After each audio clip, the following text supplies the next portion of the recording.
सर्वांचा प्रतिनिधी या नात्यानं मी प्रथमतः यांचं अभिनंदन करतो, स्वागत करतो आणि त्यांना शुभेच्छा देतो। आणि भारत सरकारतर्फे ही जी नियुक्ती होती याची कमीत कमी 10 वर्षे प्रॅक्टिस व्हावी लागते। प्रॅक्टिस झाल्यानंतर भारत सरकार कायदा विभागातर्फे इंटरव्ह्यू घेतली जाते। इंटरव्ह्यू घेऊन त्यामध्ये पास झाल्यानंतर त्या राष्ट्रपतीय सैन्य ही नेमणूक होती, ही गॅजेटेड ऑफिसर म्हणून नेमणूक होती। जसं आपल्या खालच्या कोर्टाला ज्युडिशियल मॅजिस्ट्रेट जे कोर्ट असतात तेवढी जी पॉवर असते ती पॉवर या नोटरी जे झालेले आहेत त्या वकिलांना ते त्या ठिकाणी असतात। कमी वयात अत्यंत एक चांगली संधी साक्षींना मिळालेली आहे।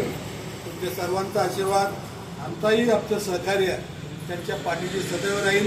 काही अडचण आल्यास आम्ही जो या ठिकाणी आमची संघटना आहे, जिल्ह्याची संघटना आहे, ते सहकार्य आम्ही करत आलो। त्यांचे मित्र पठाण म्हणून काय आजारी म्हणून आलेले आहेत ते सारखी बैठक माझ्याकडे असते, तर नेहमी माझ्याकडे बसता उठणं असतं। तर मी यांना जे सहकार्य लागेल ते सहकार्य मी करायला तयार होतो। यात अत्यंत गर्वाची अभिमानाची गोष्ट आहे। कमी वयात एक लहान असं वय असलेला ॲडव्होकेट नोकरी होतोय, एक तुमच्या समाजात एक सन्मानाची गोष्ट आहे। त्यासाठी थोडी तुम्हाला माहिती व्हावी म्हणून सांगितले। परत एकदा मी माझे नोकरी असोसिएशन सर्व सदस्य यांच्या वतीनं शुभेच्छा देतो। त्यांना जे सहकार्य लागेल ते सहकार्य करण्याची ग्वाही देतो आणि शुभेच्छा देतो। धन्यवाद।